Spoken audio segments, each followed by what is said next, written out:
Welcome to M3 is 3D, where we play the hits. David gets knocked down, but he gets back up again. She don't mind coffee. And I would walk D20 miles. This would be a really good time to know a song or two from the band Cake. Gotta lose your mind in Detroit, Drink City. I tell you what I'm gonna give you, snakes. I'm gonna give you the final basket of plastic. This is all the plastic I have left to my name. The fate of us all lies with you, little one. This is what Barbie eats for breakfast. Today's first project. Yep, we replaced the Z-axis thing. Look at that. Still doing it. Some people were saying maybe it's a bit of a loose bed. It's not. It's exactly like the other ones. I set them all up basically the same way.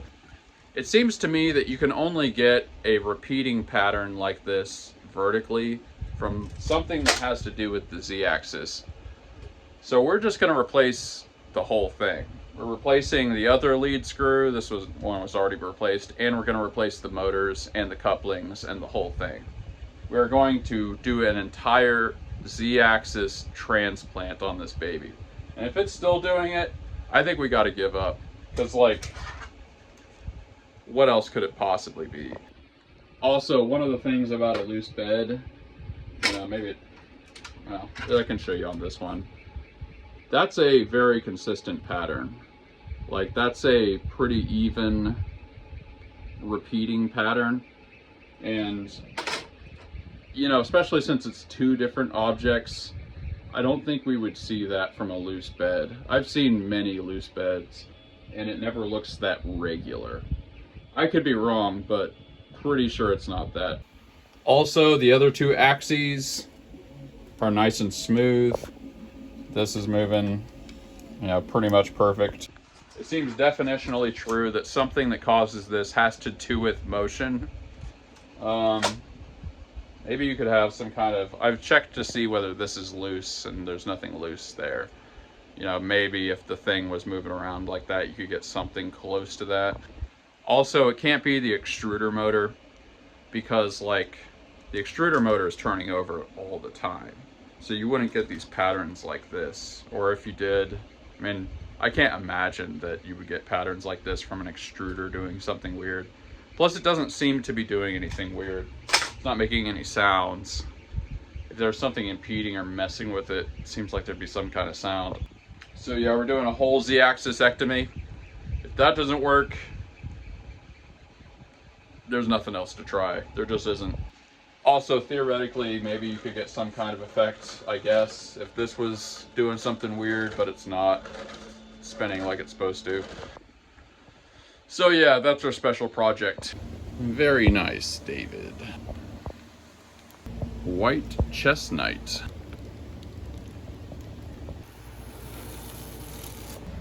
And very nice milkshake. Okay, the plastic is in Longview, Texas. That's about an hour from here, so it's definitely showing up tomorrow. It's gonna be a big old plastic day tomorrow. What day is it? What day is it? It's plastic day. What will it be now? Okay, maybe we're back to normal. Hope so. Speaking of Herbert Midgley, he's back there. Before we get into all that, we are printing the D20 on the Soval. So we gave it a nice big brim like this, as you can see, and we jacked up the temperature quite a bit, and we're doing it at 200% speed from last time. So this will be a pretty good result. We know this thing can go extremely fast. It's really a question of whether it can go extremely fast for the entire time it's going to take to print this thing. I'm sure I can do it, but this corner's being a little wonky here. That sucks. I'm going to have to adjust this. Anyway, yeah, we just don't want to get clogs and stuff, of course. At this point, if I had a complaint, it's just that the automatic bed leveling kind of doesn't work that well, and there aren't like knobs to adjust this or anything. I guess I could do it somehow in the corners, although this has belts. So, yeah, I don't know. It doesn't work super well, but it kind of works well enough. It is a beautiful day. We have a pretty beautiful sunset. Man, sun's going down really early in the day these days. And we have brand new black cherry tobacco. I smelled a whole bunch of them. This one was the best. Smoke them if you got them.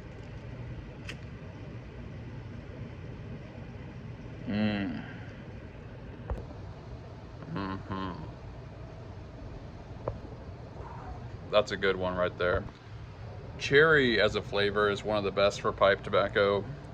It's hard to communicate, but certain flavors just don't come through, but cherry does. It just matches it just so well.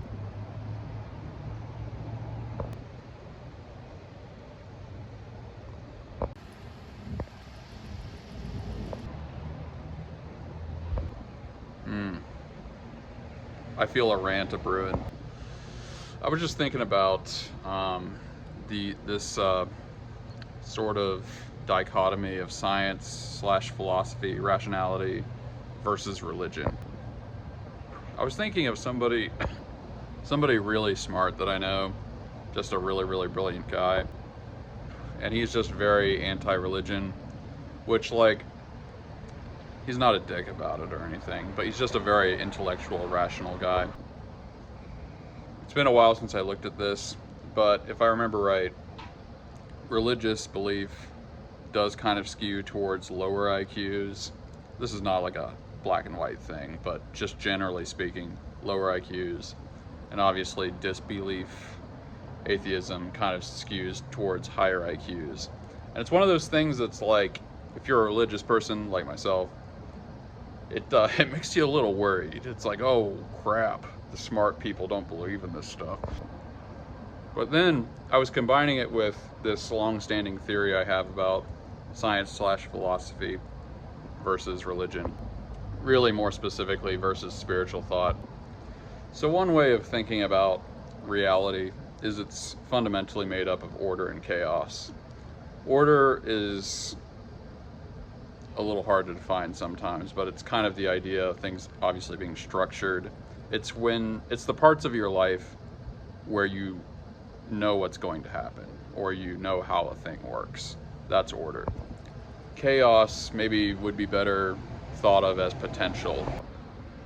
Obviously in the English language, chaos has an exclusively negative connotation, but really what I'm talking about is potential. Obviously there can be potential for bad things happening, and there can be potential for very good things happening. People that have those eureka moments, invent some new life-saving technology, everything like that. You could win the lottery, like that's chaos. My basic idea is that rationality, like I said, science and philosophy, that maps to order. And spiritual thought roughly maps to chaos, to potential. And so like a rightly structured society, in my view, would kind of understand both these things. Obviously, that whole Reddit atheist early 2000s, mid 2000s thing, where everybody's like pointing out basically how religious thought, spiritual thought isn't scientifically valid. A lot of the things they say are just actually totally wrong, or they're just misunderstanding the Bible or something. But there's like some grain of truth there. The old sort of counter talking point to that is like, well, listen, is the point of the Bible like to tell you exactly how axe heads can float on water? Like if we take Jesus walking on water, is the point of that story like, hey, human beings can walk on water?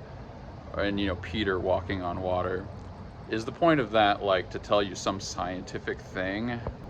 Like, what do people actually do with that? And, I'm not saying whether that happened or not. I am a believer. We're not even making a point about that. What I'm trying to get to is what's the telos for each of these things. What's the purpose, really? What are people even supposed to do with these things? You know, a very, very thick, in terms of meaning, document like the Bible, there's almost endless interpretation and things to pull out of it. But certainly the walking on water episode, it's like, that's supposed to tell you that if you have justified belief, if you are believing in the unchanging principles of the world, that you can do things that you never thought were possible. To take this out of the realm of the abstract a little, like, how would I apply that to my life? There's a lot of things I could say, but since this is sort of about the business, you know, when I started this thing, there was no particular reason to think it was successful, and I didn't think it would be. I thought it was worth trying, and I hoped it would succeed, but I didn't think, like, none of this would be something I imagined at all. I mean, you can imagine starting out, many people are, even back then, many people were doing 3D printing. I thought there was opportunity, I thought it was worth trying, but I never could have justifiably said that I knew this would happen. So let's say we were trying to make a rational case. Like, you know, what do I actually expect to happen based on the information and data and experiences that are most likely, let's say, or that indicate what is most likely? My guess would be that this would not have happened. We wouldn't be here. I mean, just a lot of us, we know the statistics, right? Like 95% of businesses fail within 5 years, or 99% of them, or something. It's like, what really, like, how can you really think you're, like, gonna succeed? There's all kinds of other stats that are like that. I mean, I started this business with a $200 printer I got off of Craigslist. It's like, do we really think that's gonna succeed? What are you gonna do? Figure out something that nobody else has figured out in the entire world? And, like, all of that was totally reasonable. It was the most reasonable conclusion to come to. But, like, what did faith, what component of my success could we call faith? I was thinking about, like, if we're going to make this bet, what are the things that are, like, eternal truths? The first thing is, all things being equal, the guy that works harder makes it better than the other people. But again, that's not a guarantee or anything. Tons of people work really hard and never get anywhere. Maybe the second would be, like, the guy in business, or woman, whatever you got going on, the person in business who has the most compelling, unique idea has an advantage over the person that doesn't. And maybe third would be just, if you can think of any way to make this thing better, do it. You know, whether that's, like, learning more about SEO, whether that's thinking of promotional stuff that you should do, or that works in this field but nobody's tried in this field. Do all the things. Number 3 is do all the things. Now, you could kind of say that's sort of scientific, but it's really just like, this is like almost ancient wisdom or something. It's like you can go back to the Stele of Hammurabi. There's going to be stuff talking about, like, the person that works diligently, blah blah blah blah blah. So there's more I could say about it, but that's an example from my own life of how I'm thinking of the division between, like, science, philosophy, and spirituality. Spirituality being something that's optimized to grapple with chaos, and order having to do with reason, analysis, etc. Obviously, this kind of mirrors the two halves of the brain, which is just another thing that undergirds that idea. So anyway, there's the illustration of that. Circling back to the original thing I said, there's this thing among sort of higher IQ people, very generally speaking, where they tend to believe less, and they're more in that philosophical, scientific realm of thought. And then as you kind of skew towards the lower IQ, they're doing more of the spiritual sort of thing. Basically, the reason I think, the insight I had about this, the insight I just had, and the thing that I just thought of right now, is it doesn't say anything about spirituality or the scientific mindset. that like higher IQ people rely on this and lower IQ people rely on this. It doesn't imply that either of these things are more valid or less valid overall. And the reason, like if you're higher IQ, you can do more analysis, right? You can sort of, there's complications to this, but you can do more analysis, more analytical thinking, you can calculate more things. You know, maybe you're the kind of person that can more meaningfully read a study. You know, like if you're really low IQ, you're not going to be leafing through studies and looking through the hypotheses and stuff. But you're relying on these things because you can do it. Because you can do it in a way that other people can't do it. But that doesn't necessarily mean that that's better. It just means, like, of course you're going to do that. Whereas if you're less able to richly imagine the future, and you're less able to analyze things, from your perspective, the world is more made out of chaos. Because chaos is when you're in the realm of things you can't anticipate or surprising things happening. More things are going to be like that for you. And thus you're going to rely more on spirituality, these timeless truths that apply more generally to life and tend to not change. But the point there is that's not really a reflection on whether this thing is true, just as the high IQ approach isn't so much a reflection on whether this thing is the right approach.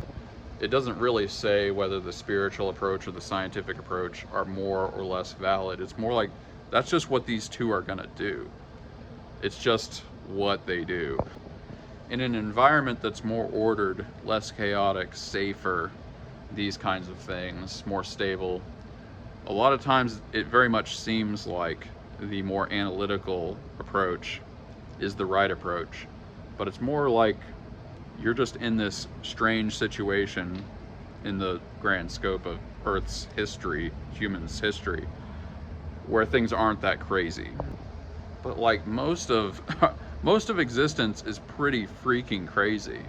Like, so maybe this is better for those situations and this is better for more, you know, stable situations. But both of these things happen. Both of these things are life. And once you get this, you can see this in everything. Like, you know, things may seem very orderly, and you may invest in a company or a set of companies that on the surface everything looks great. They have all the best numbers, they're doing great. There can be every rational reason to invest in those companies. But every once in a while, one of those companies is Enron. It's the yin and yang thing. When you look at a yin yang, you know, the white has a little speck of black in it. The black has a little speck of white in it. Sometimes there's a little speck of chaos in your order. And the whole point of me saying all of this is we need both these things. Science and philosophy were always going to be newer than spirituality because there has to be a past. You know, in order to analyze the past, there has to be a past. So if we're very early on in mankind's ability to write things down or analyze things, you can't do very much science because there's not very much data. But I'm kind of saying, like, we're at this artificial place where science is sort of new. It's, depending on how you define it, only a few hundred years old. And so it seems bright and shiny. And it is good. I'm not knocking it in and of itself. Like I said, we need both these things. But we've kind of gotten to this place where we're over-indexing for order, and this is allowing a lot of chaos to happen. I mean, look at the 20th century. There were worse tragedies and wars and democide, murder by government, than ever before in human history. That's a lot of chaos. That's more chaos than ever has existed in humankind ever. But we think of the 20th century as like this technological thing where we were building all this order. But one of the order things we created was nuclear bombs, which could destroy everything, which didn't exist before. Like, I'm just saying, like, we're not getting rid of chaos, and thus we can't get rid fundamentally of our need for spirituality. So anyway, I'm cached. I'm glad we had this talk. Oh yeah, by the way, this thing works. Really good upgrade. Not a perfect first layer, but you know, that should work. Well, we got the Z-axis motors off of a printer that absolutely was working and printing normally. We got another lead screw. It's time to do the Z-axis ectomy. Not looking forward to it, but we need this.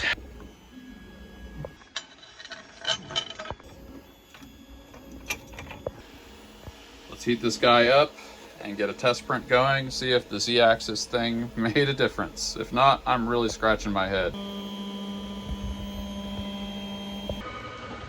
Next, we have to move the box that the giant plastic comes in so that it can get dropped off tomorrow. We don't have just room for a bunch of stuff on the porch. So I think we're gonna do something that I did at the old place. If you remember at the old place, we used one of the plastic boxes to put bubble wrap in, to extrude, to print bubble wrap into. What I have here are just a bunch of bins and stuff that kind of hold it in place, but it's way better if you can actually just have a giant box for it to go in. You can like basically make an entire roll of the bubble wrap at once, which is nice without it just going everywhere. Now the reason I didn't do this before is because I don't think the box will actually fit here, like the whole box. But what we're gonna do, I think, we'll measure and just see if we need to do this. But I think we're gonna cut the side of the box and kind of fold it in on itself a little bit, basically squeeze it together a little bit. And if we have to, we'll like attach it to itself with screws. That's probably what we're gonna do. And we'll basically make it fit in here. So it won't be a totally full box, but it'll be mostly full. So anyway, we're gonna measure and let's do it.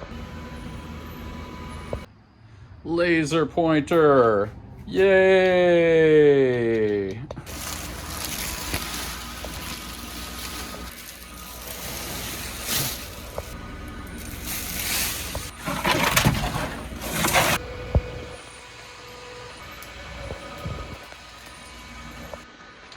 Wasn't sure if the whole thing was gonna work, was gonna fit in here, but it does. Restricts the walking area a little bit, but it's manageable. The next stage of the tart. Let's tape off the red parts. Okay, for some reason, the hot end is not heating up on my Soval. Nothing looks abnormal. There's no obvious damage, but I'm gonna show you guys and let me know in the comments or on Discord if you can see or notice anything. We're gonna get a real good look. We took the sleeve off. Is there anything on here that looks even remotely unusual? Because I can't see anything. It's getting room temperature readings, so it's not the thermistor. But yeah, there's nothing looks weird really at all. All the wires and stuff, nothing was unplugged. Like, could it just be that the heater cartridge just died for apparently no reason? Also, I tried heating it up with both, you know, with the sleeve on and without, and neither seems to work. I guess I'll just order a new heating cartridge, but let me know what you guys think it might be in the comments. Well, anyway.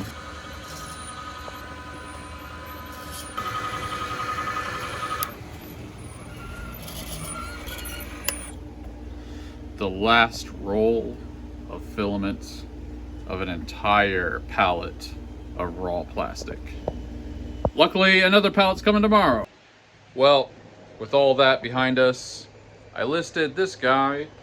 This is actually a headphone stand from way back in the day. Took pictures of it, but I somehow never listed it. Just in time for Christmas. Doggy stand!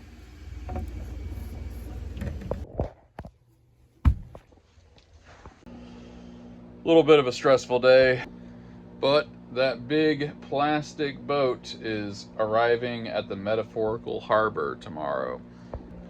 J-Man. Blue light is more energetic, shorter wavelength, so it's more easily scattered by the atmosphere, leaving the less energetic red and yellow, longer wavelength light. As sunlight has to travel through more atmosphere at dawn and dusk, this light is more strongly scattered. And yes, increasing particulate matter in the air, dust storms, massive forest fires, etc., will cause increased scattering and make for some killer sunsets. That's exactly why we should pollute the atmosphere. Better visuals. Hussey Rocks asks the reality show people for a picture of the installation as part of the release. The Soval tools could have a tool holder that you can print and install so they stay accessible. I'm sure they probably do. Hopefully it was the post office that picked the packet. Yes. I would really hate if it wasn't the post office that picked the packet. Picked the packet, peck of pickled peppers. There's some kind of pun there. Daniel Sebastian, catching up on episodes, wondering your system specs that it takes more than 20 seconds for a slice. Maybe consider an upgrade. Most of them don't take that long. It's because it has so many layers, I think. But yeah, I might use some of the profits from Christmas to get like an actually sort of good computer. The Reasonable Gentleman, new smoke, tacos, and a Tolkien reference. Cheers, M3. Cheers to you as well. JP Letty, glad to see the shark finish. Pretty good for the first print of a big object. You'll get it all figured out. Yup, that's the plan. Now we just gotta figure out how to make the extruder get hot. Or the hot end to get hot. Here we go. And trim 3D. USPS is the absolute worst of all the package delivery brethren. The Postal Service in our area protects their lazy workers from carrying out the most basic of their expected job duties. I mean, where else but a government job can a person or entire entity flat out refuse to do the only job they were hired to do and never be at risk of losing said job? Yeah, I've got a rather strong opinion of the USPS, and their incompetence is what gave that to me. Rant over. Have a great day. Love the content. Keep up the fine work. That's the kind of comments you guys should be leaving. I brought up a relevant subject for this man. Isaac Ancrom 115. Conspiracy time. Technical tweaker is paying off your USPS guy to not pick up your packages so your giant milkshakes will melt and just become flavored milk. Boy, I hope it hasn't reached that. I hope the 3D printing Cold War has not reached that level yet. Jag Wotik. USPS drivers would complain at my old warehouse job that we had too much to pick up every day and would often send another driver later in the afternoon, but not always. Not sure if they didn't want to pick up themselves or if it was really about not having enough space in the truck. It would still be the same drivers that you see in residential areas though. Yeah, there was a time when they used to send 2 trucks per day to my business during one Christmas or maybe a couple of Christmases. Those were the good old days, man. Good times. One dismantler. Brother, did you calibrate the extruder after switching that printer to from Bowden to direct drive? I'm not sure which one you're talking about, but yes, I redid all of them. Alright, let's see, what am I grateful for today?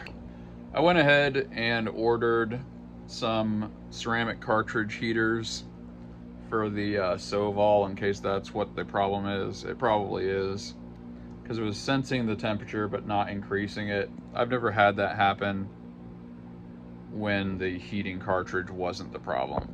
So hopefully that fixes it, but we'll see. But yeah, I'm grateful that the plastic is coming tomorrow as well. Definitely grateful for that. Let me know in the comments what you are grateful for. We are the fastest growing show on YouTube, the hottest new content. You guys are the Gratitude Gang.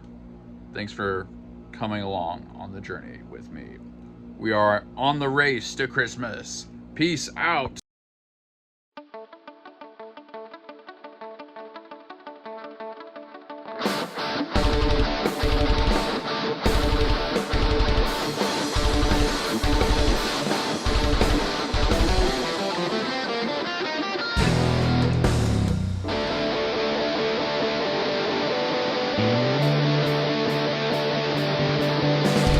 I can't stay around you. I can't say what I need. These blinding are lessons I'm seeing to standing in a moment. What has been is cast aside, frozen there as time rode. I know that you must have died.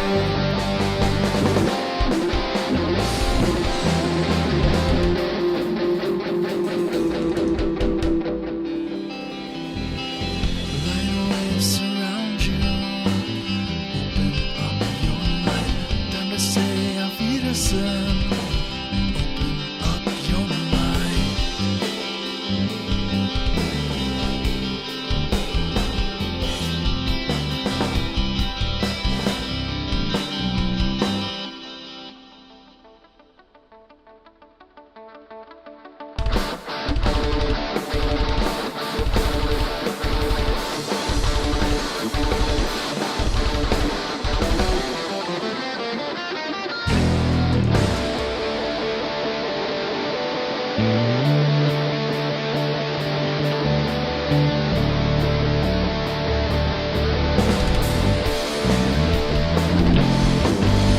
Create me something precious.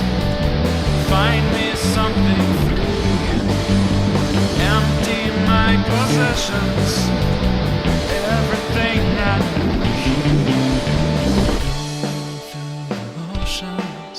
And we're all going to die. So leave me something precious. Another glimpse of light.